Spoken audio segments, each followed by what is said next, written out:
राधे राधे साथियों। आज हम बात करेंगे मानव शरीर की संरचना, जिसमें टोटल 28 तत्व होते हैं। उन सबको मैं आपको बताऊंगा भी और आपको याद भी करा दूं। आप सोच रहे होंगे 28 तत्व तो बहुत ज्यादा होते हैं, इनको कैसे याद रखा जाएगा। तो हम ये बिल्कुल ना सोचें कि ये ज्यादा संख्या है। आप बहुत आसानी से इन 28 तत्वों को अभी हाथ की हाथ याद कर लेंगे। सबसे पहले हम सभी जानते हैं कि हमारा शरीर पंचभौतिक है। पृथ्वी, जल, तेज, वायु, आकाश। ये हम में से अधिकांश लोग जानते हैं कि पंचभौतिक है। और जब हमारी मृत्यु होती है तो वो पांचों चीजें अपनी अपनी जगह पहुंच जाती हैं। जब जन्म होता है तो पांचों चीजें एक साथ आ जाती हैं।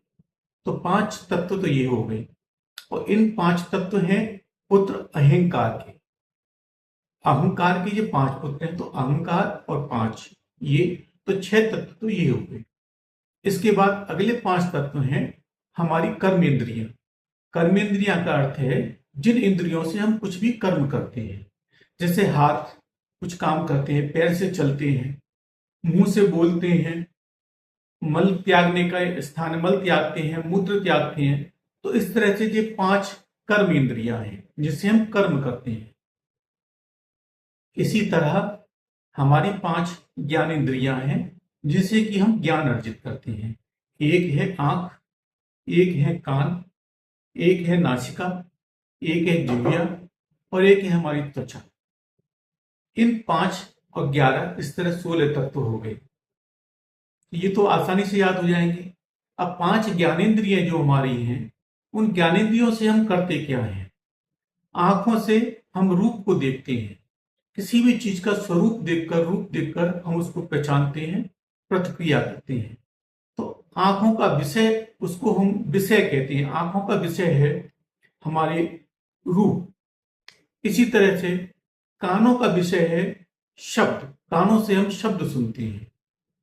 इसी तरह से नासिका का विषय है गंध। नासिका से हमें गंध मालूम पड़ती है। और जिह्वा का विषय है स्वाद, रसना, रस। इसीलिए जिह्वा को हम रसना भी कहते हैं। रस लेने की जो प्रवृत्ति होती है और रस को मालूम करने की प्रवृत्ति होती है, इस वजह से इसको रसना कहते हैं। तो जिह्वा का विषय है रस। और त्वचा से हम स्पर्श मालूम करते हैं। कोई भी व्यक्ति हमें मिलता है तो उनके स्पर्श से भी मालूम पड़ जाता है कि वो ये है। तो पांच ज्ञानेंद्रियों के पांच विषय होते हैं। और इन सबको, ज्ञानेंद्रियों को भी और कर्मेंद्रियों को जो आदेश देता है वो हमारा होता है मन। तो इस तरह से हमारे ये 22 तत्व हो गए जो मैंने अभी आपको बताए हैं। पांच पंच महाभूत, उनका पिता अहंकार 6, पांच कर्मेंद्रियां, पांच ज्ञानेंद्रियां और पांच ज्ञानेंद्रियों के विषय और एक हमारा मन। इन सबको जोड़ लें तो ये 22 तत्व हो गए। 22 तत्व के अलावा दो तत्व हमारे होते हैं जो कि इससे पहली वीडियो में मैंने आपको बताया था, पुरुष और प्रकृति। पुरुष और प्रकृति, पुरुष माने भगवान और प्रकृति माने प्रकृति, आप जानते हैं। तो ये हो गई 24 तत्व। अब केवल 4 तत्व बचे। 4 तत्वों में एक तत्व आध्यात्मिक रूप से कहलाता है महत तत्व, लेकिन आप उसको ऐसे समझिए वो बुद्धि है।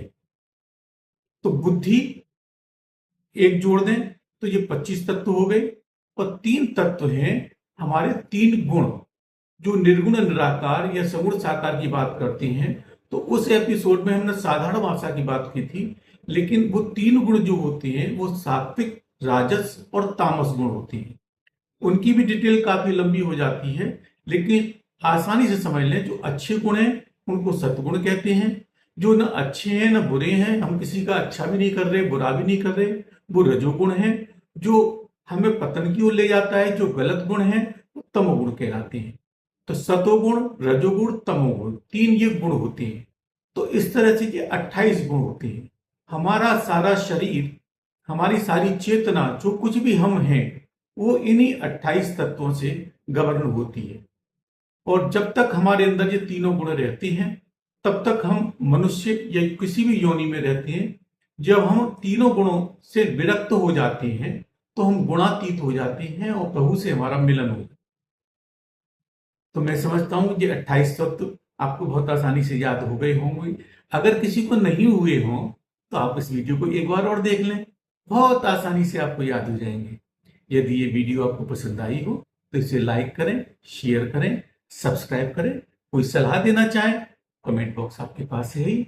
राधे राधे।